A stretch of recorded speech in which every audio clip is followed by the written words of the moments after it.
it's crazy. We were looking through our stuff and like Johnny was like, "Holy shit, I think I interviewed him." And I'm like, "Holy shit, yeah, I think you did." Well, I told him because we saw Corinne's video first. We were talking to her and she's all over the place. She's crazy. But she she's like, she hangs out with both of the protesters. Like she'll like be with the Proud Boys and then she'll be with like but she doesn't like them. They don't like her. And then she'll hang out with like the BLM people. Like and she's like a live streamer and we were like, holy crap, like this is like crazy because he seems extremely like suspect. And then when Johnny asked him about Fred Hampton, his answer was like really weird. And like he's for abolishing the police, but not for prisons. He's like, It's it was strange. inconsistent. It's very inconsistent. Yeah. All right, we're live now. You're talking about Jade, right? The girl, the white woman who was with him. No, no, no, no, no. So, Corinne is a live streamer Corinne. from Beverly Hills. She's the videos that I put up in the article where they they were talking about how she was asking him questions like, "Where are you from?" And he's like, "Oh, I'm John Sullivan. I'm from Utah, Salt Lake City. I was in Portland. I'm gonna go back to Portland." Like he was just giving. He's like, "I work in cybersecurity." She was just happened to like interview him because that was in September when we were all going to all the BLM protests, and we were me and Johnny especially were going a lot, and like we were documenting, and that one protest he went to was Dance for Black Lives, which it was just like them like dancing in front of the sheriffs because the sheriffs here have been more of an issue than even the LAPD because the LAPD got like a giant crackdown. So they were just going there to show like, like, oh, we're here, we're going to continue protesting, blah, blah, blah. And then that's when that guy showed up. So, He's a really sketchy guy, and then he's all over the mainstream media. But yeah, we'll yeah, get into it. So people are trickling in right now. Welcome everybody. Welcome Ricky Rants, Jesus, Firepuff, 12. So nice. I'm joined today by Fiorella Isabel of the Combo Couch, special guest today, and second time on the show. Thank you so much for being here again. How are you? I'm good. Thank you for having me. I was just sharing I was just putting my stuff in the thing and I will share it right now so people can tune in. But Sounds yeah, good. thank you, Frank, for having me. And it was nice to actually meet you in person in DC. Yeah, it was That was nice to meet awesome. you and Pasta and everybody else in person. That was awesome. That was one of the best moments I've ever had in my life because we were all out there fighting for something for people, Yeah. and that's how movements start. And I hope to see more of that going forward. I hope to see you guys more on the ground. That was really amazing. Uh, Thanks.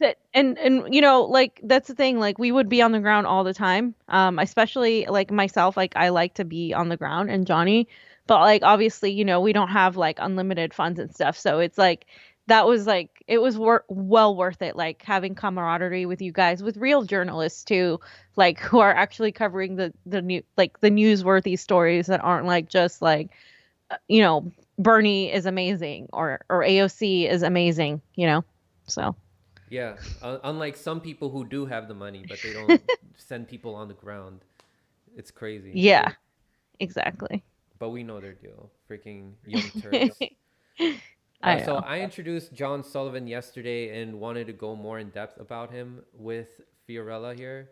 I think it is very important for us to know how some people like him may infiltrate protests and movements to create a more hostile environment to the point in which they make us as protesters and activists look bad. So Right. just in case though, for people who haven't seen any videos by you or the one I did yesterday, who is John Sullivan? So John Sullivan is he's an enigma at this point because he comes from a conservative background. His dad was in the military and he's retired now. And Max Blumenthal did a great article first where he was talking to the BLM protesters. He was talking to Sullivan himself, and he was talking to his brother James Sullivan, who is a self-described Black Christian patriot conservative, and he also um, is has his own organization. And his brother and him have been at odds, it seems. And so when Blumenthal interviewed his brother, he was talking about how like John Sullivan was an agitator, and he just wanted views on Facebook and YouTube. So what everybody combined, right? The protesting community in LA, in Salt Lake City, and in DC, they want nothing to do with him. They say he's not Black Lives Matter, and John Sullivan himself has said he's not affiliated with Black Lives Matter, the organization, and he's not Antifa. They keep saying that he has undermined their organizing, he has undermined their events, and kind of to brief you guys on what that means. Basically, we covered the protests throughout this whole time since George Floyd. We went to Seattle, Portland, all over California. I even went to Florida and Denver as well. And it was the thing we learned was that there was a lot of misinformation on the mainstream media, whether it was the liberal media or the right wing media, because the right wing media will classify any protester as Antifa. So any of these protesters were deemed like these radical Antifa, whereas the liberal media would say, "Ooh, these are all Black Lives Matter, Black Lives Matter," and that's not how it is. Black Lives Matter is itself an organization. It's very political. They normally push change and legislation. They always have permits. They're always like to the letter of the law. They leave early. Barely anybody ever gets arrested when you have a BLM organization organizing a protest. Because of that, a lot of people feel like they often get co-opted. You'll find lots of Biden supporters in those. You'll find some of the other more radical protesters saying that they're not like opposing the police enough. For instance, in tactics, you'll see differences between whether the more radical protesters want to occupy the police stations and they want to do more things and take them over, whereas BLM is like, no, don't focus your energy on the police, and let's just march and demand and blah blah blah. So there's been a plethora of organizations that are completely different that have have come to fruition throughout this whole thing. And that's the really important in understanding who John Sullivan is, because when you understand that, you know that he is one of these people that just became part of this movement, what it seems like, and I want to have him on, like I want to talk to him again.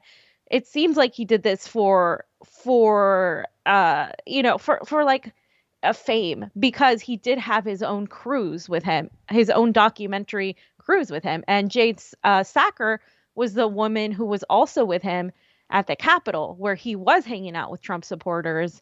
And as you all know, he was cheering on and like encouraging the crowd, right? So he is an enigma, but he is most definitely not, by his own words. If you look at the videos in the article I did, he specifically says, I support the Black Lives Matter movement, but I'm not part of the organization. I have my own organization, and which is Insurgents USA, which is more militant. And a lot of people felt like he was like a rioter. And I've experienced undercover cops. We have seen agent provocateurs pretty much come into protest and start, spray painting. Not even that spray painting is anything bad, but like just start like trying to stir things up with police or with other people, and then they go away, and most of the time they're not Black, and there's a lot of opposition to that. There's a lot of fights that happen in real time at protests, because some of the protesters of color know that they always get blamed for stuff like that. So it's important to note that first thing, that there's no monolith in these protests. It's a bunch of different groups of people who do not all agree on one tactic. So he has a history of being kicked out of movements, right? Can you tell us a little bit more about that? Like, what are some of the things that this guy has done to get kicked out? Yeah, so if you look at the latest flyer he had, it's also in the article where he was saying, let's kick these fascists out, let's get Trump out. It's like that. He basically feeds into the right-wing propaganda narrative that these are radical protesters that are going to come in and beat you up and destroy property.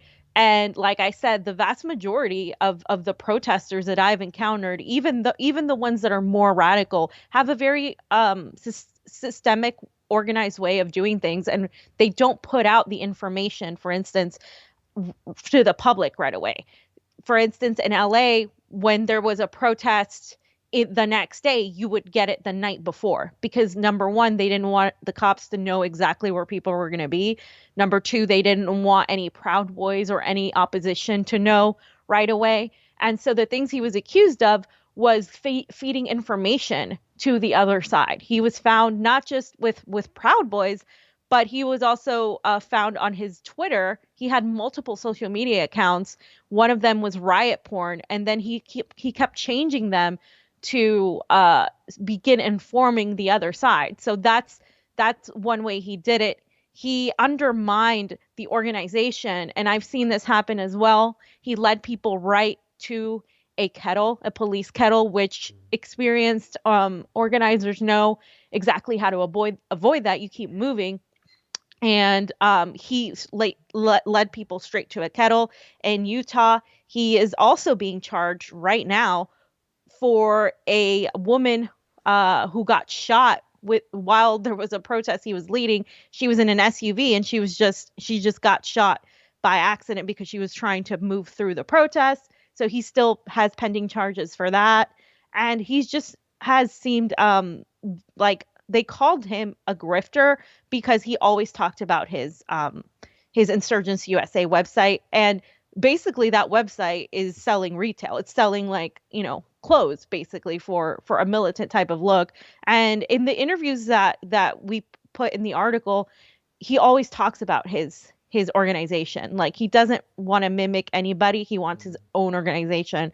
So when you undermine all these things, and when you don't seem like you're in coalition with the organization, then they start not trusting you. And there was that really good thread that's in the article where they outline like every single thing that he did. Now, sometimes those movements can be very distrusting of people. I mean, even when we were covering protests, we had to make sure if it was okay to put people's faces on there, because some of these protesters are targeted by police, and some of these photographers and people like Andy No specifically put out information about these protesters. So they are a little bit distrusting of people. But it was multiple groups of people from Salt Lake City to Washington, D.C. They were all saying that he was not well as Portland and Seattle. So, yeah. Yeah, he's always talking about his website, like those interviews that you show to people on the ground, like interviewing him, that you showed in that one video that you did with your co-host Pasta and Johnny. He's always talking about his website, and there's one where he was saying that he got banned off of Facebook. And an interview that I had yesterday with one of my friends, he was saying that John is always following people, and then he's like advertising his merch on social media. So that's one. Right. That's what he. That's what he does. But it's weird to me how he's all over the mainstream media. He was all over the mainstream media. Right. He was on CNN, and all these outlets would call him a civil rights activist or a liberal Right. or left-wing activist. So this was very misleading, considering all the things we're finding out now. Did you know that he was on Katie Halper's show after he was on Anderson Cooper? Yeah, and that's the thing. Like, no, I mean, I'm not, maybe Katie Halper noticed it, after the fact. She noticed it right away. Yeah. But Anderson Cooper, and these people that are interviewing him, they have whole teams and so much money dedicated to knowing who you're putting out there, and they didn't bother to look into basic things. Like, the guy's been, shafted from all these spaces where you're talking about him being an activist.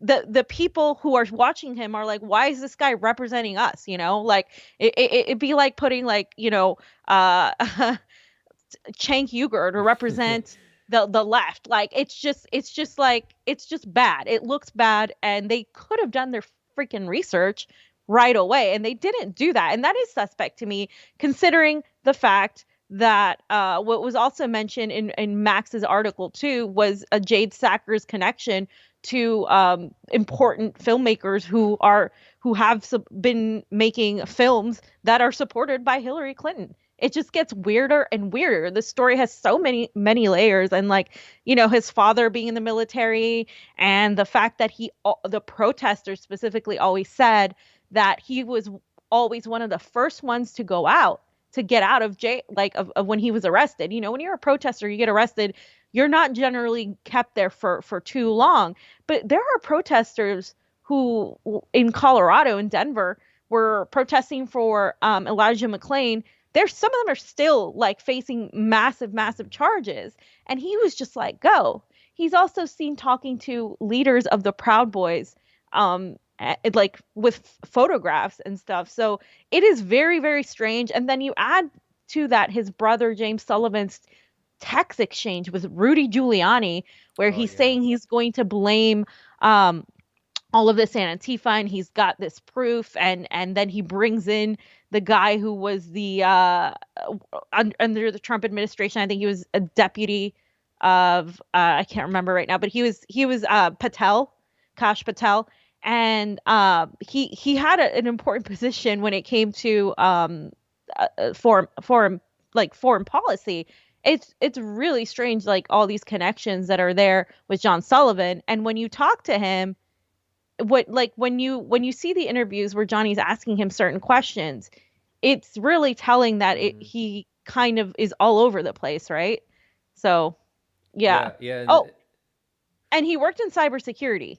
yeah, So, yeah. I was gonna ask you about that yeah. later on, but it was one of you guys pointed out how it sounded almost scripted in that interview that Johnny gave him. Yeah. And let's not forget also, I can't pronounce like Anderson Cooper's family's last name. It's like, what is it, Vanderbilt The or Vanderbilts. yeah, and his connection with intelligence also. And he was the first person to interview this guy. Yeah. It seems too perfect, and like it's around. It may be nothing. He may have just been at the right place at the right time, because he there are people who have a capacity to really want to be in front of the camera as activists. I've experienced it here in LA, where there's a lot of factivists, like they're just there for like whatever, to gain attention and like fame, and it's really obvious that you always find them in front of the camera because they're really good at it. So that's myself being a skeptic, saying maybe this guy's just one of those people that I've met, like that they just want to be in front of the camera, an actual grifter. But it is really strange when you put all these things together, when you put like how he was talking to the police when he was up there, and when he was hanging out with the Trump supporters, and he was like, oh yay, like we did this, we fucking did this together. And then he was talking about having a knife, and like the way he was talking to the police, he was like, the police, he would talk to them and the police would move away. Like, I don't know if you noticed that in the video. He was Really? like, come on, like, bro, you're not, this isn't gonna go well, bro. Just we'll make a path. Like, and then the police eventually moved away. Now I know they were scared, but he was like, it's interesting because the whole time that you see him on video, he physically doesn't do anything, but he is like instigating. So technically you can't charge him with anything because he didn't do anything, right? So It's it, pretty it's just smart. it's just really freaking weird. And then having a woman who's doing a documentary on him and his brother, showing like how they're two completely different sides, seems a little bit scripted to me. Like, the more I hate my brother, the Yeah. more attention we both get, like in general, on both ends, right? It seems scripted. Yeah, and Jade Slacker, or Sacker. What is it? Sacker or Slacker? Sacker, yeah. She was Sacker. like, there's a part in that, like when they're in the Capitol, she's like, "Oh, please delete that part." Like when she goes in, she's like, we did it, John, we did it Yeah. for you." That was really weird. And then he's like, "Oh, I'll delete that." And then he obviously he Yeah. didn't do that. So I wanna pull up that tweet that you were just mentioning of Rudy Giuliani. Yeah. Um, where is it? Here, I'm gonna pull that up for everybody.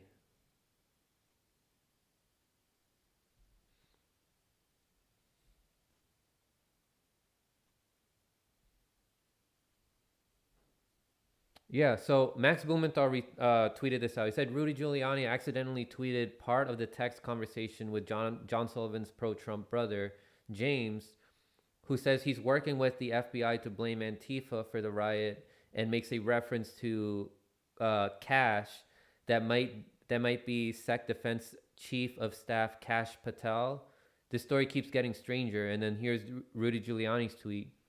It says, I'm currently working with the FBI to expose and place total blame on John and the 226 members of Antifa that instigated the Capitol riot.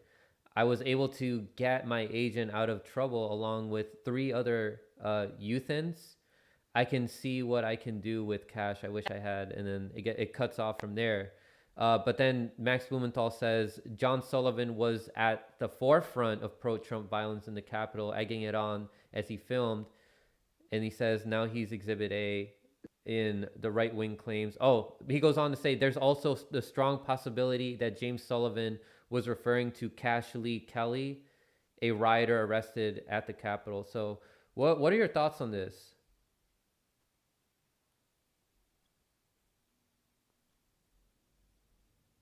Oh, looks like she's frozen.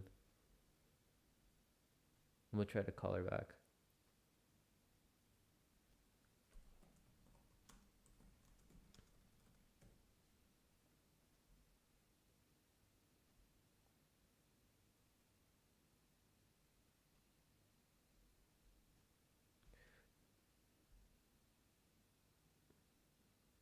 Yeah, sorry about that, everybody.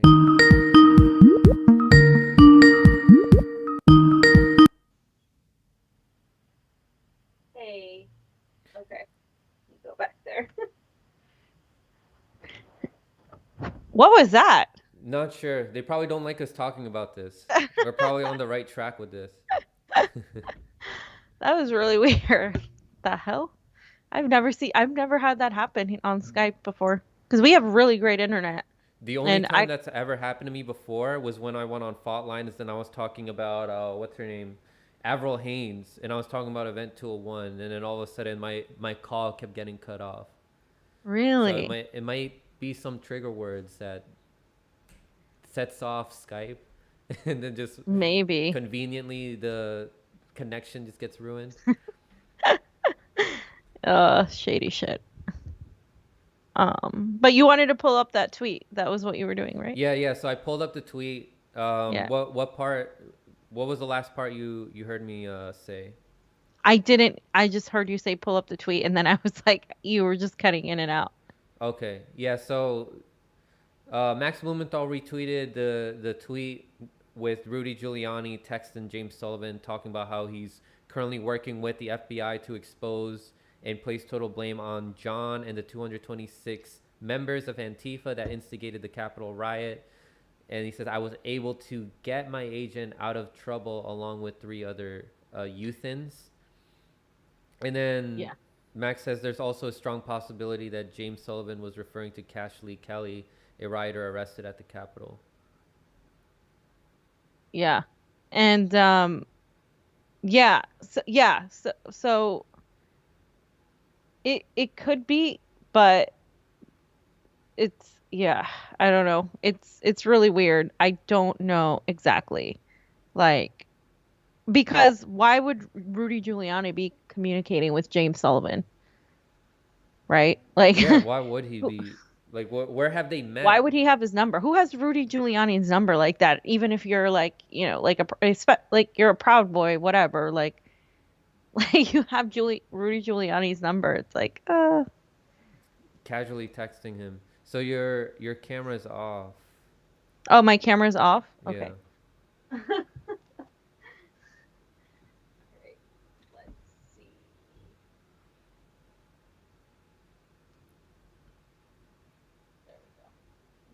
There we go. We see your background now. Okay. Unless they go way back, I don't know. Maybe they've known each other for a long time. I mean, that's the thing. Like their dad is in the military, right? Yeah, and And Max Blumenthal didn't want to. He said he couldn't reveal his identity, right, in the article.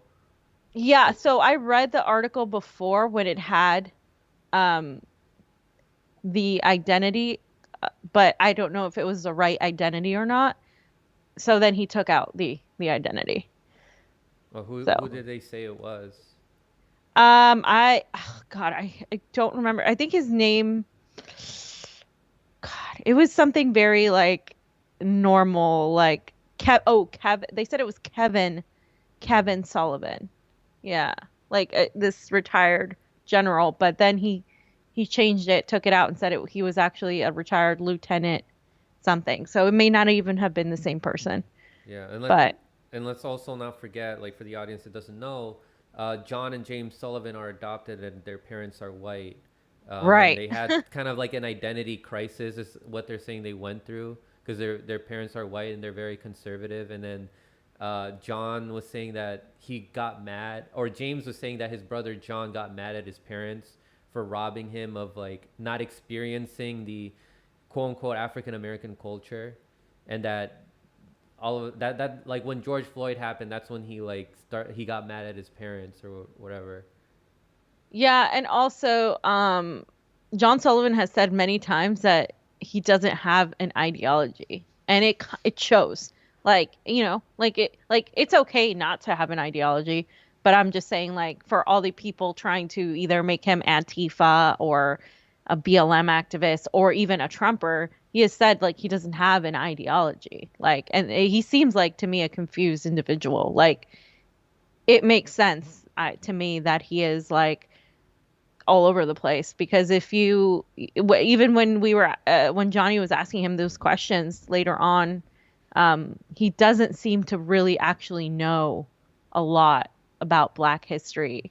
Where when we've interviewed countless BLM folks, they know exactly what to talk about. They are so passionate and emphatic about what they're saying, so that was really telling when you're asking somebody like that that's like doesn't really that says very rehearsed like slogans Mm-hmm. instead of like speaking from the heart like I grew up like this and I'm this and I take notes from Fred Hampton or what like it was completely different and he noticed that too. Johnny noticed that too, like how he didn't really have good answers for that.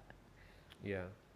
So everybody should check out Fiorella's article on Substack where she goes into depth with this. So Fiorella, you had a video with Johnny and Pasta on the Convo Couch going into depth after you guys introduced John Sullivan. So what information did you include in the article that you left out in your video? You mentioned in the video that you did with your co-host that he is always the first person to get released when he is arrested Yeah. with a group of people, and that he worked in cybersecurity. Yeah, so he in the interview that it's in the article with Corinne Forever, the live streamer from Beverly Hills, he says I work, not I worked. I work in cybersecurity. Mm. And she asks, "What is that?" And then he gives a very interesting answer that's really, really vague. And he says, "Well, it's, doing things for corporations and mega corporations and stuff." And then later on in the video, he contradicts himself and he says, because she's like, I can't really get a job because of this and my activism and whatever. And he's like, Mm-hmm. yeah, I know, me too. The FBI's after me and people just sit outside my house and it's hard. So he contradicted himself in that regard. And then later on, when she keeps asking him, why are you here? Because he was saying he was in Portland, so then he came to LA, and LA was much more calm than Portland, right? So it was really interesting that he was in LA. He's like, well, I just wanted to see it, and his whole motto is to unite people. Uh, and that was what he was leading with. He did say defund the police, but he also was talking about uniting people as a whole. He didn't specify uniting like black people, but then he would say like racial justice for black people, and then he would go on and like shift the conversation. And at one point, when she asked again, like, so what, like, why are you here? And he's like, I already, I said that, like, I want to unite people. And she made a joke like about his attire. She's like, I've never seen anybody Mm-hmm. like this, prepped. Like he has the what is it, the Kevlar vest, and he has, all these things that make him look really militant. And she's like, people are going to think you're like CIA or something. And in that part of the video, he looks visibly uncomfortable. He rolls his eyes and then he's like, and she says that twice, like makes allusions that he's CIA for whatever reason. And he was like, huh, he didn't look at her or make eye contact when that happened. So that was another added Mm. interesting thing when you put into account everything else that's surrounds him is extremely, he's an enigma. It's like there's so many layers to his story that it's an enigma. And now he's released. I mean, he was released without bail, which is crazy. I mean, a lot of people are like, wait a minute, he was there like inciting like all, like, but again, he didn't physically destroy any property. He didn't take anything. But a lot of BLM protesters are like, we've been arrested and charged for like with way worse things than that, and we've had to pay bail. So that adds another like, why is this guy being, let off with like a slap on the wrist, right? Is it his dad's influence? Is it what is it? I don't know at this point. You can only speculate, but like it is weird that it was just, released without bail, considering that he had the video evidence is what they used to get him.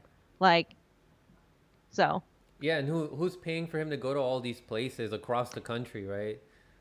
yeah, that Jade Sacker woman said that she was helping her and his brother, but she didn't specifically help him for DC. So there's that. There's So that aspect. thank you, Oz LaFave, for that super chat. Said Fiorella Isabel, our truth goddess, we love ya. So we got some mutual fans here watching the show. Of Um, course, they're smart. They know what to watch. yeah, yeah, it's great that we're also building this community with you Yeah. and everybody else in Combo Couch, Nico House, Hardlands Media, Jackson Hinkle. Yeah. We have to form this alliance and fight Yeah. against those neo progressives who are misleading people. They're attacking all of us right now. It's crazy. Like the attacks have gotten insane. Like, and they're coming after everybody that is like a truth teller, right? Like, I see them coming after Richard. I see them coming after us. They're coming after Nico. They're coming after like, they were coming even after God, Misty. Like, Yeah. like it's crazy. It's crazy.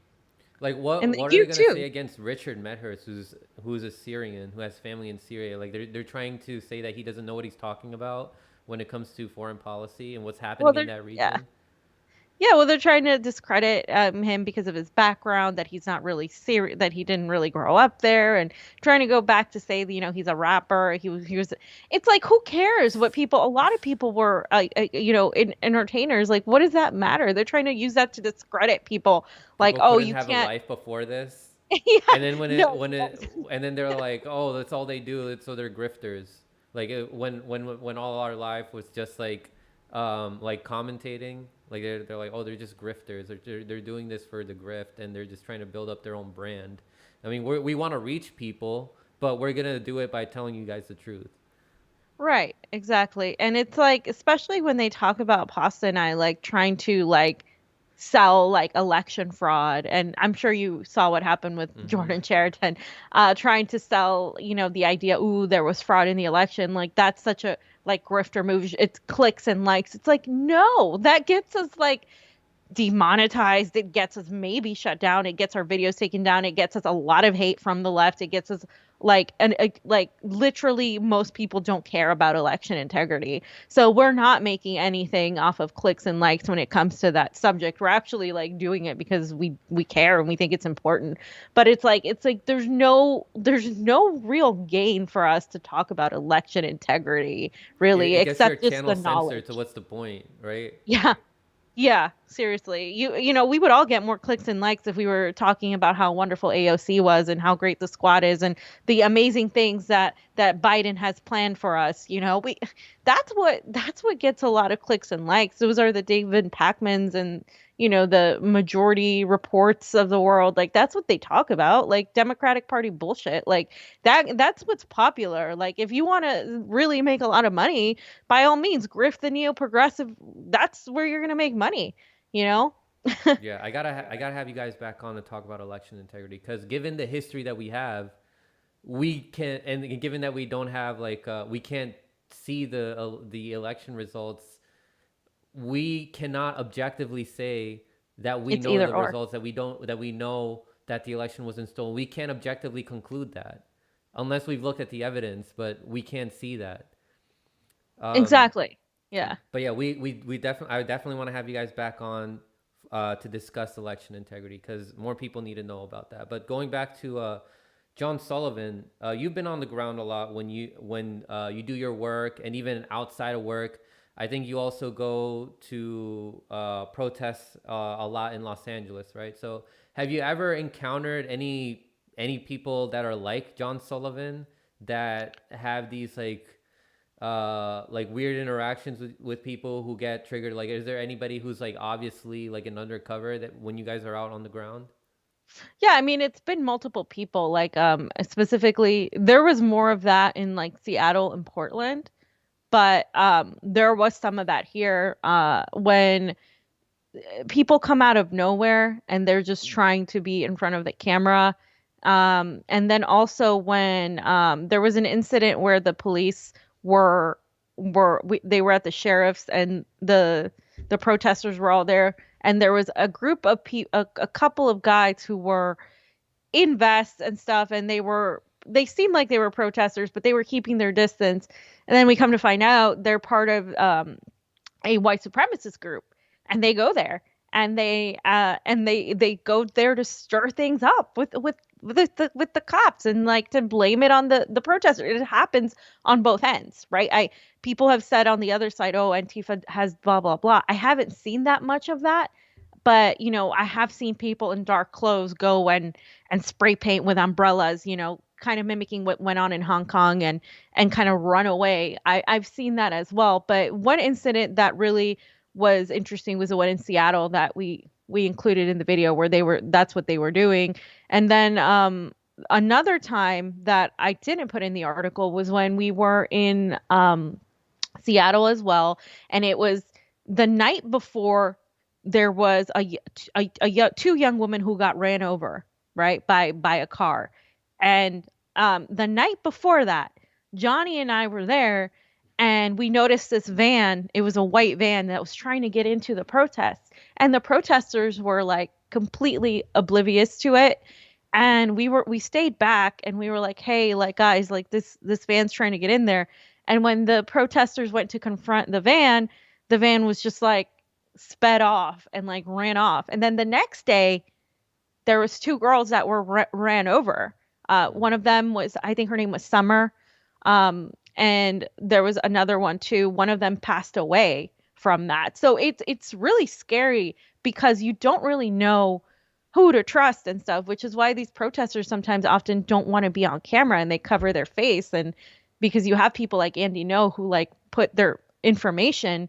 And actually, when a young woman named Glory Jones was protesting here in LA, we ran into she was messaging me, and all of a sudden she's like, hey, these cops are coming at us. It was after the protest was done, and they were going home. She was waiting, she was just waiting for a ride, and they were going home. And like, she's like, hey, they're arresting us. And I was like, what? So Johnny and I ran over there, and Johnny put the camera on the cops, and then the cops were like, wait a minute, like, and he's like, oh, we're press, we just want to know, why are you arresting them? And it turns out they were just taking pictures of them, and they legally aren't allowed to do that because they didn't arrest them. They cuffed them, they put them by the car. But then when we showed up, they were just saying, oh, we're just going to take pictures and release them. And then they released them because they had no reason to arrest them. So there are weird things that happen. Like the police themselves sometimes are involved. I have seen them slash people's car tires. There is a huge issue with the sheriff and the gang, the police gang, the executioners, who are still pretty prevalent in LA, and they have ties to white supremacist groups. That is a fact. You can find articles all over that, even by the LA Times.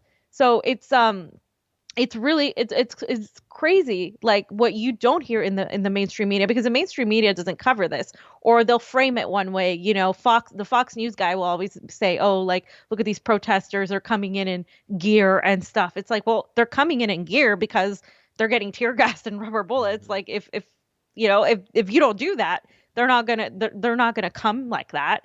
And the police will just like steal their water bottles and stupid crap like that. But there's always people that want to stoke something because they just want chaos, right? So it's very common, and it's kind of like what we were talking about in this chat where it people are like, should you get a permit? Should you not get a permit? It's like, I don't know. Like, I think, sometimes it's safe to get a permit, but oftentimes do you really need to ask the government to allow you to protest? It's your right, right? It's your First Amendment right to protest. Yeah, like we should go without even needing a permit. Like that's the point Yeah. of a protest. Like you want to create discomfort. Yeah. Like getting a permit is just like making them feel more comfortable. Um, Yeah. so his brother James Sullivan, he's a conservative and a Trump supporter. He also was saying that his brother John has psychological issues and that he Yeah. takes a lot of Adderall despite not having ADHD. John Sullivan went on and said that James, his brother, has psychological problems too, but we don't know how accurate that is. It seems like these two brothers no longer get along. So, what can you tell us about James Sullivan? Like, what have you found in your research? Yeah, so in my research, if I can pull it up, he has this Facebook post, right? Where he's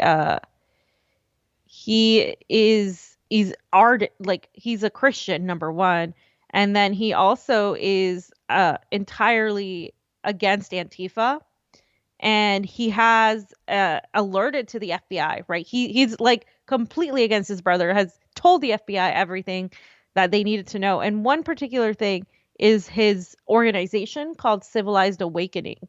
And that organization is like a group of Christians who like basically just want to like take like return back to normalcy and take, bring back the type of government that they deem fit. And I just like based on what I've seen on James, like there's obviously a lot of anger to his brother, like from his brother to um from James to John, right? And he even posted this meme of Joe Biden sniffing his brother, which was, I mean, his and with his mugshot, which is like, it's like, I mean, it seems like a really dysfunctional family. But the one thing that stood out too was the post he made when he was looking for black conservative, um, you know, Republicans to go to BLM Plaza who weren't afraid of BLM. So that was interesting because he specifically was talking about security, and security is taken care of. And so this is adding to that layer of like, was this planned, right? Was the whole thing planned? And I think it was. I mean, I think it was a giant psyop, right? Planned by the establishment. I don't think this is a right wing plan only because it benefits the entire establishment. It benefits the Republican and the Democratic establishment to have this insurgence, this coup of all these people storming in. And I think some people were used because when we were talking about um, when we spoke to Trump supporters who left DC, they were like, this was all like bullshit. Like, we feel used. We don't, something was up. Like, this doesn't make any sense. And they were talking about how they think Antifa did it, right?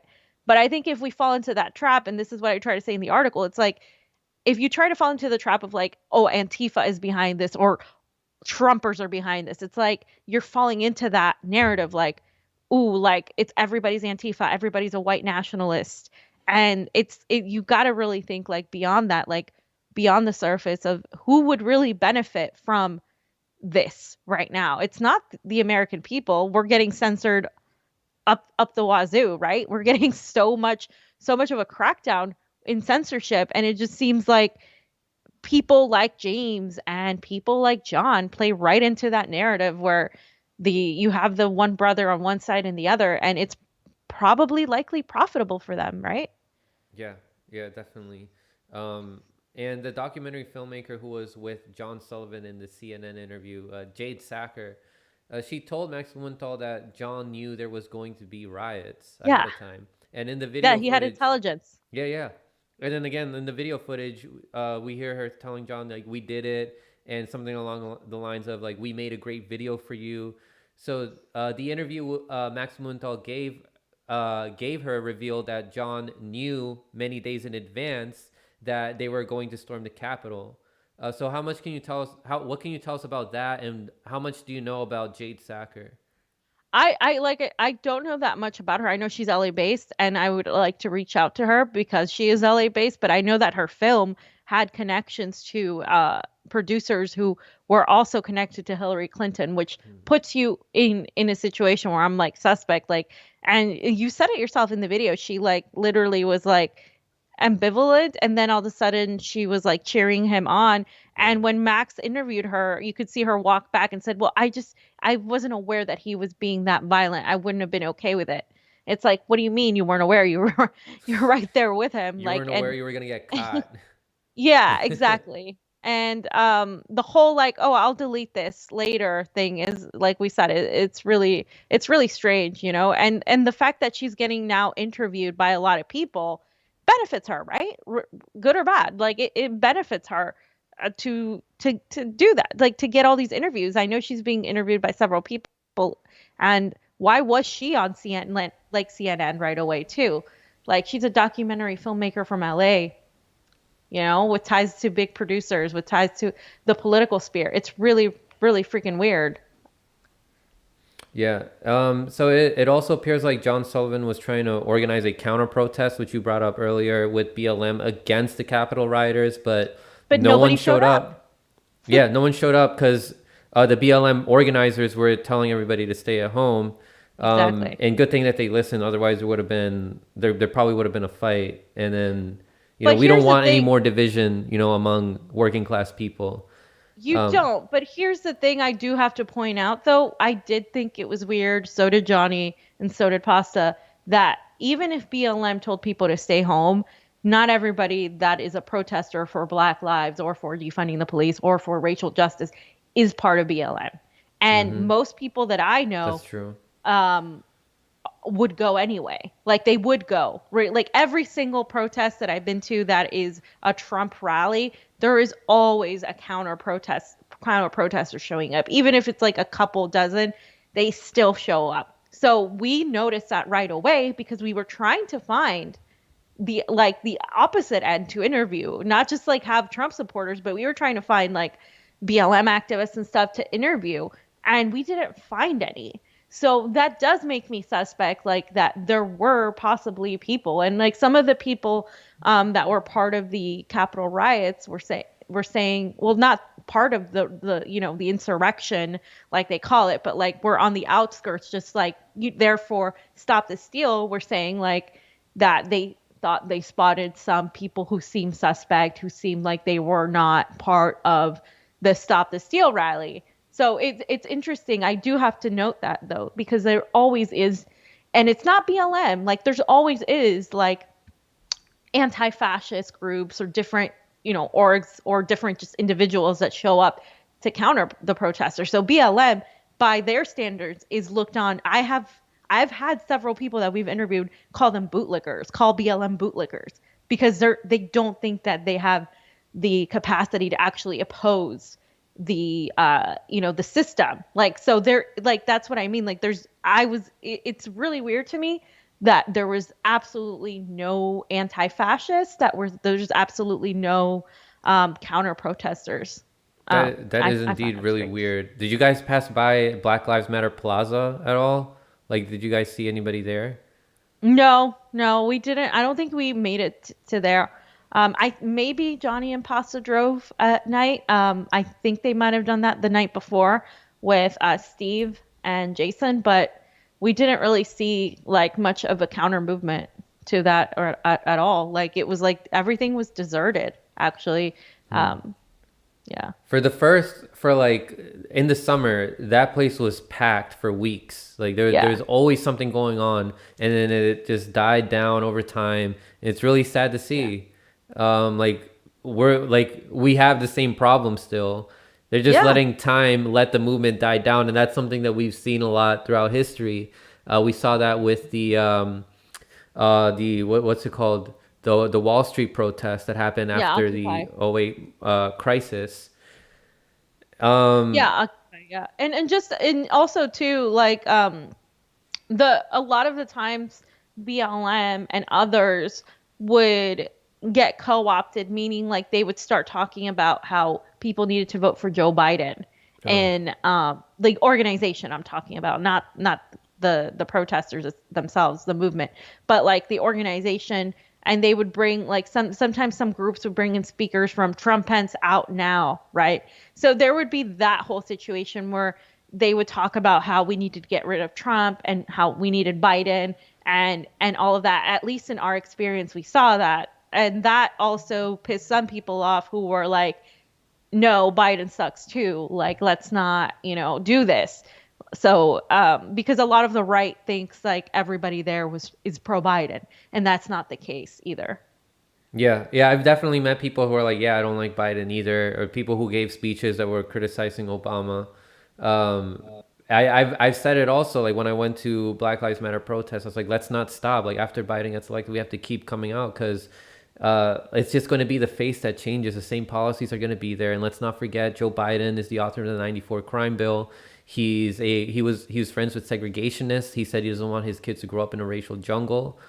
We'll see what happens. But I'm definitely going to be calling it out if people aren't showing up to Yeah. these protests for Black Lives Matter or for defunding the police, because a lot of them were saying that they're going to keep showing up. But unfortunately, there's a lot of normies, Yeah. and DC, like Maryland, Virginia, like it's a very neoliberal place. Dude, yeah. I can't do it. I don't know like how people live there. I saw so many Biden signs. You see like seeing like 3 here is a lot. Like this LA was very, very heavily Sanders all the way around. Like I would walk down my street and see Sanders, Sanders, Sanders, Sanders, maybe one Warren. But it was like mostly Sanders, and then all of a sudden I see like 3 Biden, 4, like that's it. And like but in DC it was like Biden Harris, Biden Harris, Biden Harris. Yeah, I it's was like, horrible. Jesus Christ. Even in the primaries, like there was a lot of people who had Pete Buttigieg signs. I was like, what the heck? Ugh, And I remember you guys were saying like, I haven't seen a single Buttigieg sign or like a Klobuchar sign. If you come to DC or Maryland, you're gonna see some of them. yeah. Like I would see like car signs that had like Klobuchar, Gillibrand, and like there's a lot of Warren. But yeah, it's DC, Maryland, Virginia is a very neoliberal place, unfortunately. But I'm gonna try to change that. I'm here. I met a couple people during the Force to Vote protest too. Nice. We're gonna try to change that. Colin, who I had the other day, who's Jackson's friend. Thank you, Mona, for the super chat. She said, "Fee, Pasta Richie, Hinks, Franco, Nico. People talking crap about y'all was told I just want to be in the clique. I just like truth and hate mainstream talking points. Got your back still. Yeah, like people in the audience, like you guys care about the truth. Um, We have a that's why very you found smart us. audience.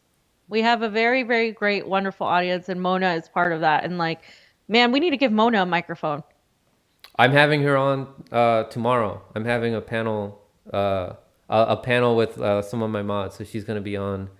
Yeah, Um, we want to do that too. I think it's a wonderful idea. I think that's a wonderful freaking idea. the only other time she's been on was with this other channel called Propaganda, and she's been on this other channel that kind of just like messes around. It's called Mr. Wilson. I don't know if you saw like a video of that where he was like talking about Steve Poikonen. No. Oh God. Uh, he was like, Steve Poikonen, that dick on your mom's face. I hope Steve is watching. I hope Steve listens to this one. That's hilarious. Yeah. Oh man. So Well, no. I know you said you want to be fair and hear from all sides, and that you wanted to hear from him. Were you able to reach out to him? Have you heard No. back yet? No, I haven't. I'm actually going to because we literally like I finished the article and then we had this and then we had like we were like slammed. But I definitely I'm gonna reach out to him and Jade and see if they want to be interviewed. I doubt he will want to be interviewed now. But I'm gonna try and do that and get his see if I can find his information. If Yeah. not, expose him. Be like, why didn't he want to come on? What is he afraid of? Is he afraid of getting Yeah, and then exposed more? well, he's been interviewed by us before, so hopefully that'll help. But I do want to be fair. I don't like to judge people, but there's a lot of weirdness going around him. I don't want to make like a asserted assessment like, oh, he's CIA or he's this or he's that. But like, we're all trying to lay out the things that are happening, right? The Intercept also did an article, but was kind of painting it like, uh, they're heavily like, ooh, the right wing is this and that. And like, I can't even read the Intercept anymore. Like, it's Mm. just, the tones that they have are like, everything is fascist. Like, it's just like, okay, calm down. They So, just fired like two more journalists the other day. well, certain journalists are trying to get hired there. So hopefully, they